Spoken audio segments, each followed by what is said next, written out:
உங்கள் போர்ட்ஃபோலியோவில் இருக்கக்கூடிய இன்வெஸ்ட்மெண்ட் சரியா இருக்கா? புதுசாக என்ன வாங்கலாம்? இது வரைக்கும் நீங்கள் பண்ண முதலீடுகளை எப்படி இன்னும் ஒரு பெட்டர் வேல செலுத்தலாம்? அடுத்தது என்ன செய்யலாம்? இப்போ இருக்கிற இன்வெஸ்ட்மெண்ட்டை எப்படி அடுத்த கட்டத்துக்கு கொண்டு போகலாம்? இப்படி பல கேள்விகள் உங்கள் மைண்டில் வரும். அந்த கேள்விகளுக்கு நான் விடையை தருகிறேன். AMA என்ற இந்த ஒரு வசதி மூலமாக இந்த ஃபார்மை ஃபில் பண்ணுங்க, இந்த நம்பரில் வாங்க, உங்கள் கேள்விகளை கேளுங்க, நாம் பேசுவோம்.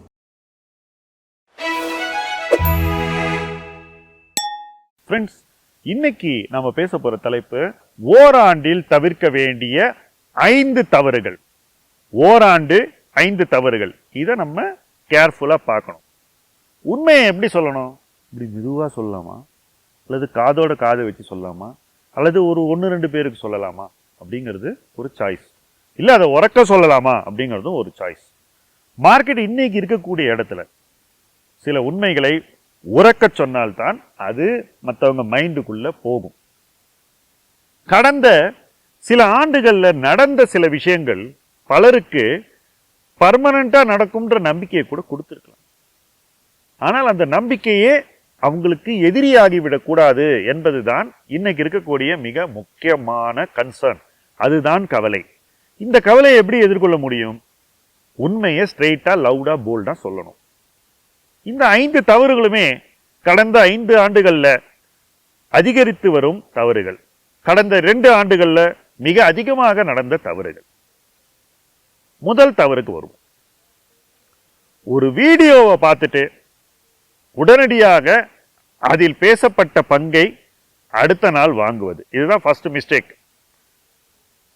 என்ன பொறுத்த வரைக்கும் ஒரு கம்பெனியை பத்தி உங்களுக்கு ஒரு தகவல் வருதுன்னா அதை வெரிஃபை பண்றதுக்கே நீங்க குறைந்தபட்ச நேரத்தை உங்களுக்கு ஒதுக்கி கொள்ள வேண்டும்.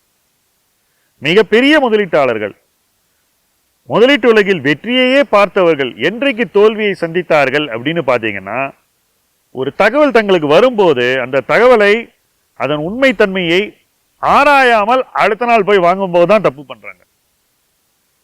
அதுலயும் அந்த தப்பை எப்படி செய்யறாங்க அப்படின்னு பாத்தீங்கன்னா, அவங்க அந்த பங்குல வாங்கக்கூடிய மொத்த அமௌண்ட்டையும் ஒரே நாள்ல போட்டுடுறாங்க. அவ்வளவு அவசரம்.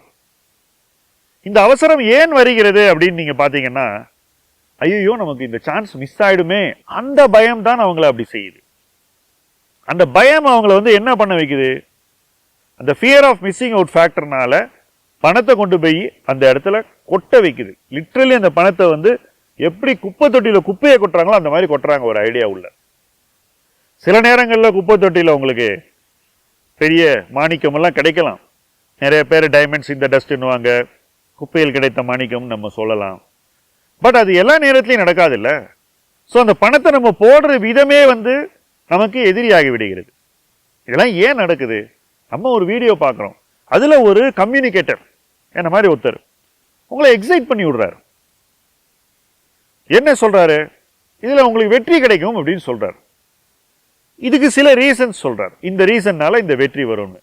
ஆனால் அவர் சொல்லக்கூடிய ரீசன்ஸ் எந்த அளவுக்கு சரி, அல்லது அவர் சொல்லாமல் விட்ட சில ரீசன்ஸ் இருக்கா? அந்த வெற்றிக்கே தடையாக வரக்கூடிய ரீசன்ஸ் கூட இருக்கலாம். அந்த ரீசன்ஸ் தேடி போறதுக்கு உங்களுக்கு டைம் வேணும். அதனாலதான் நீங்க வீடியோவை பார்த்துட்டு நல்ல ரீசன்ஸை தெரிஞ்சுக்கிட்டு கெட்ட ரீசன்ஸை தெரிஞ்சுக்காம அவசரப்பட்டு இன்வெஸ்ட் பண்ணக்கூடாதுன்னு நான் சொல்றேன். சார் ஒர்க் அவுட் ஆச்சு சார். ஆமா, பின்காத்து இருக்கும்போது எல்லாம் தான் பறக்கும். எதிர்காத்து வரும்போது தானே அந்த டெஸ்ட் வரும் நமக்கு. இப்ப எதிர்காத்து வரக்கூடிய ஒரு சூழ்நிலையில நிச்சயமா இதை பண்ணக்கூடாது அப்படிங்கிறது தான் முக்கியமான பாயிண்ட் நான் மேக் பண்றது. முதல் தவறு, வீடியோவை பார்த்து கண்மூடித்தனமாக பங்குகளை அடுத்த நாளே போய் வாங்கக்கூடாது. ஆய்வு செய்து உங்களை சாட்டிஸ்ஃபை பண்ணிக்கிட்டு நிச்சயமா இது தப்பு இல்லைன்னு தோணுன பிறகுதான் நீங்க வாங்கணும். இப்ப 2வது தப்புக்கு வருவோம். 2வது தப்பு அரசியல் சார்ந்து பிளைண்டாக இன்வெஸ்ட் பண்ணுவது. நிறைய பேர் என்ன நினைக்கிறாங்க, இந்த கட்சி ஆட்சியில் இருந்தா ஸ்டாக் மார்க்கெட் மேல போகும். நிறைய பேர் அதுக்கு ஆப்போசிட் வியூ வச்சிருக்காங்க, இந்த கட்சி ஆட்சியை விட்டு வெளியே போனா ஸ்டாக் மார்க்கெட் மேல போகும்னு. இது ரெண்டுமே தப்பான வாதங்கள். கட்சிகள் சார்ந்து ஸ்டாக் மார்க்கெட் இயங்குவதில்லை. மிகச்சிறந்த உதாரணம் 2004 ஸ்டாக் மார்க்கெட் விரும்பியது என்னன்னா கண்டினியூட்டி, சேஞ்ச் இல்லை. ஆனா மக்கள் விரும்பியது ஜனநாயகத்தில் சேஞ்ச். மார்க்கெட் உடனே கிராஷ் ஆச்சு. அந்த கிராஷே எங்களை போன்ற பல பேருக்கு முதலீட்டு வாய்ப்பாக அமைந்தது. ஏன்னா நாங்கள் ஏற்கனவே பொலிட்டிக்கல் சேஞ்ச் வரும்னு 2004 ஆன்டிசிபேட் பண்ணி தான் அந்த எலெக்ஷன் உள்ள போனோம். எதிர்பார்த்த சேஞ்ச் வந்தது. மென்டலி நாங்கள் ப்ரிப்பேர்டாக இருந்தோம் அந்த சேஞ்சுக்கு. ஸ்டாக் மார்க்கெட் ரொம்ப பீதியில் பயப்படும் போது நாங்கள் வாங்கறதுக்கு அந்த மென்டல் ப்ரிப்பரேஷன் உதவியது. இதில் நாங்கள் அரசியல் சார்பு எதையும் ப்ளே பண்ணாமல் எக்கனாமிக் ஃபேக்டரை வச்சு தான் டெசிஷன் எடுக்கிறோம். அப்போ அந்த அரசியலை தெரிஞ்சு வச்சுக்கிட்டா கூட அதை வச்சு நம்ம முதலீடு பண்ணுறது இல்லை. இதுதான் எல்லா நேரத்திலையுமே ஒருத்தர் செய்ய வேண்டியது. அரசியல் கருத்து இருக்குன்றனால அதை வச்சு நீங்கள் இன்வெஸ்ட் பண்ண முடியாது. நிறைய பேர் பொலிட்டிக்கலி இன்கன்சிஸ்டண்டா ஒப்பீனியன் கொடுக்குறாங்க. அதை விட எக்கனாமிக்கலி இன்கன்சிஸ்டண்டா ஒப்பீனியன் கொடுக்குறாங்க. ஸ்டாக் மார்க்கெட்ல இன்கன்சிஸ்டன்ட் ஒப்பீனியன் ரொம்ப அதிகமாக ஏன் வருதுன்னு பார்த்தீங்கன்னா, இந்த பொலிட்டிக்கல் இன்கன்சிஸ்டன்ட்ல ஆரம்பிச்சு அது எக்கனாமிக் இன்கன்சிஸ்டன்ட்ல பிரதிபலிச்சு கடைசியில இங்க ஸ்டாக் மார்க்கெட்ல நிக்குது.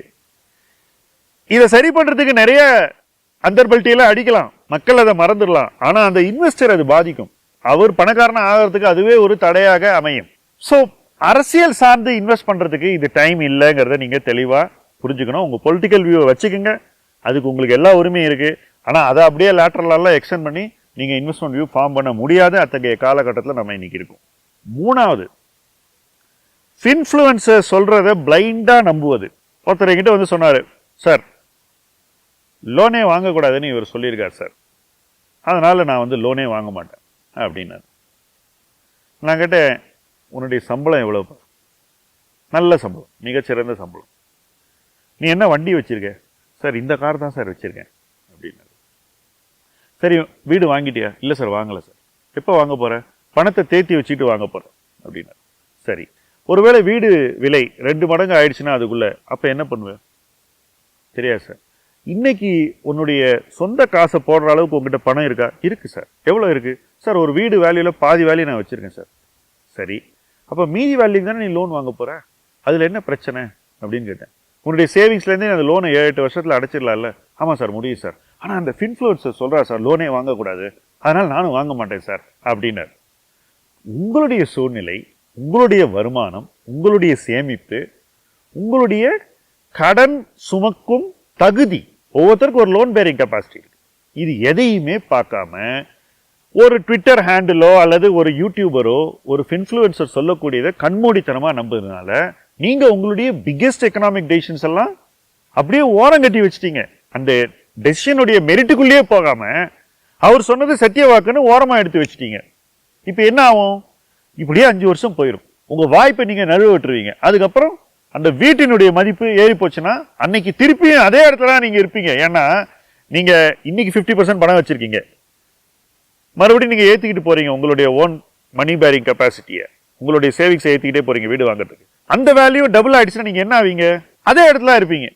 ஸோ எப்போ எந்த டெசிஷனை எடுக்கணும் அப்படிங்கிறதுல உங்களுக்கு ஒரு பர்சனல் ஜட்ஜ்மெண்ட் இருக்கணும். உங்களுடைய நிதி நிலைமை சார்ந்த ஒரு புரிதல் இருக்கணும். அந்த நிதி நிலைமையை சார்ந்துதான் அந்த முடிவு எடுக்கணும்.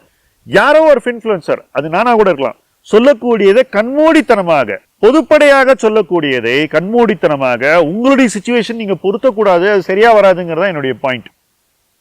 ஸோ இந்த காலகட்டத்தில் நீங்க உங்களுடைய நிதி முடிவுகளை உங்களுடைய நிதி நிலைமையை அறிஞ்சு எடுக்கணுங்கிறது ரொம்ப ரொம்ப முக்கியம். ஸோ அது 3வது பாயிண்ட். இப்ப 4வது பாயிண்ட்டுக்கு போவோம். 4வது பாயிண்ட் உங்களுடைய இன்வெஸ்ட்மெண்ட் சார்ந்தது, உங்களுடைய ட்ரேடிங் சார்ந்தது. இப்போ நீங்க அதிகமாக ஓவர் ட்ரேடிங் பண்ணக்கூடாது. ஓவர் ட்ரேடிங்னா என்ன? உங்ககிட்ட இருக்கிற காசுக்கு மேலாக ட்ரேடிங் பண்ணுவது. ஸோ என்ன அது? ஒரு லோன் அகேன்ஸ்ட் ஷேர் வாங்கி விற்கிறது, F&Oல போய் ஆப்ஷன் ரிஸ்க் எடுக்கிறது, இது எதையுமே இப்போ நீங்க செய்யவே கூடாது. உங்ககிட்ட இருக்கிற காசுக்கு வேணா ட்ரேடிங் பண்ணீங்கன்னா கூட ஓரளவுக்கு நீங்க சேஃபா இருப்பீங்க. உங்க கையில இல்லாத காசுக்கு நீங்க ஸ்டாக் மார்க்கெட்ல ட்ரேடிங் பொசிஷன் எடுத்தாக்கா அது உங்களை நிறைய ரிஸ்க்கு எக்ஸ்போஸ் பண்ணும். உங்களுக்கு அந்த ரிஸ்க் சூட்டடா இல்லையாங்கிறத தெரியாம நீங்க பண்ணீங்கன்னா உங்க கேபிட்டல் குறைந்து விடும், நீங்க லாஸ் பண்ணுவீங்க. ஸோ அதிகமாக ஓவர் ட்ரேடிங் செய்வதை இந்த காலகட்டத்தில் தவிர்க்க வேண்டும். நான் பார்த்த வரைக்கும் ஒரு விஷயத்த சொல்றேன்.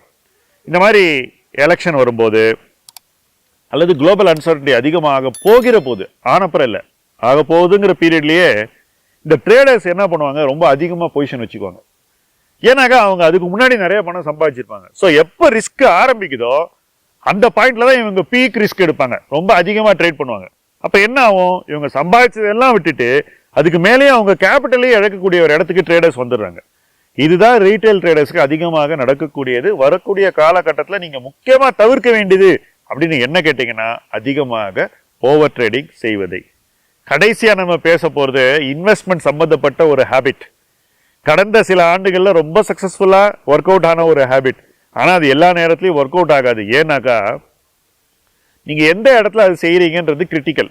என்ன அந்த ஹேபிட்? ஐந்தாவதாக தவிர்க்க வேண்டிய தவறு என்ன அப்படின்னு கேட்டாக்கா, கண்மூடித்தனமாக டவுன்வர்ட் ஆவரேஜிங் பண்ணுவது. விலை இறங்க இறங்க பங்குகளை கண்மூடித்தனமாக வாங்குவது, அது நீங்க தவிர்க்கணும். ஓவர் வேல்யூயான பங்குகளை நீங்க டவுன்வர்ட் ஆவரேஜிங் பண்ணாக்கா ஒவ்வொரு ஸ்டேஜ்லயும் அது உங்களுக்கு அடியை கொடுக்கும்.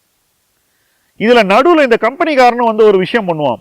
மதிப்பீடு ரொம்ப அதிகமா இருந்து அங்கிருந்து குறையும் போது இவன் என்ன பண்ணுவான், இவன் போய் ஒரு M&Aயோ அல்லது ஒரு பிரைவேட் பிளேஸ்மெண்ட்டோ அல்லது ஒரு QIPO பண்ணி மார்க்கெட்ல இருந்து பணத்தை எடுத்துருவான். அப்ப என்ன ஆகும், மார்க்கெட்ல புதுசா வாங்கக்கூடிய இன்ஸ்டிடியூஷனல் பீப்புள் எல்லாம் அதுல போய் பார்ட்டிசிபேட் பண்ணுவாங்க. ஸோ சந்தையில வந்து அவங்க அதிகம் வாங்க மாட்டாங்க. அப்ப சந்தையில விற்கிறவங்க எண்ணிக்கை அதிகமாயிடும், வாங்குறவங்க எண்ணிக்கை குறைவாயிடும்.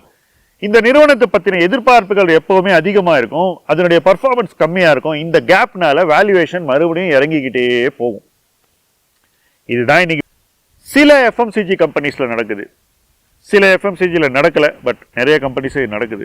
மக்கள் எங்க டவுன்வர்ட் ஆவரேஜிங் பண்றானா, இந்த ஓவர் வேல்யூ கம்பெனில தான் பண்றாங்க. ஏன்னா அங்கதான் கதை சொல்லிகள் இந்த கம்பெனி நீங்க ஓன் பண்ணியே ஆகணும்னு சொல்லி உங்க மைண்ட்ல ஏத்தி வச்சிருக்காங்க. ஸோ நீங்க என்ன பண்றீங்க, முதல்ல மேல வாங்கிட்டீங்க, கீழே வர வர கொஞ்சம் கொஞ்சமா வாங்கிட்டு வரீங்க.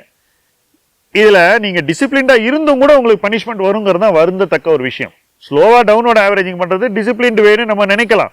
ஆனா ரொம்ப எக்ஸஸ் வேல்யூவேஷன்ல இருந்து ரொம்ப லோ வேல்யூவேஷன் வரக்கூடிய ஒரு கம்பெனி இதை பண்ணீங்கன்னா அது வந்து மருந்து சாப்பிட்டும் நோய் அதிகரிச்ச ஒரு கதையாயிடும். ஸோ நீங்க டிசிப்ளின்டா பண்ணா கூட அது ஃபெயிலியர்ல உங்களை கொண்டு போய் வைக்கும், உங்க கான்பிடன்ஸை உடைச்சிரும். ஸோ கண்மூடித்தனமாக டவுன்வர்ட் ஆவரேஜிங் செய்யக்கூடாது என்பது நீங்க தவிர்க்க வேண்டிய ஐந்தாவது தவறு. இந்த 5 தவறுகளையும் நீங்கள் தவிர்த்து இன்வெஸ்ட் பண்ணாக்கா உங்களுக்கு வரக்கூடிய பெயின் பாயிண்ட்ஸ் எல்லாம் குறையும்.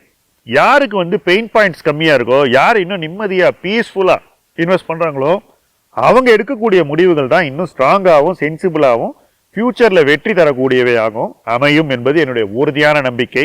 அந்த நம்பிக்கையோடு ஒரு முதலீட்டு பயணத்தை எல்லோரும் செய்ய வேண்டும் என்பதே என்னுடைய விருப்பம். அந்த விருப்பத்துக்கு யாரெல்லாம் அக்ரி பண்றீங்களோ இணைந்து அந்த பயணத்தில் பயணிப்போம். முதலீட்டு களம் உங்கள் களம். நன்றி.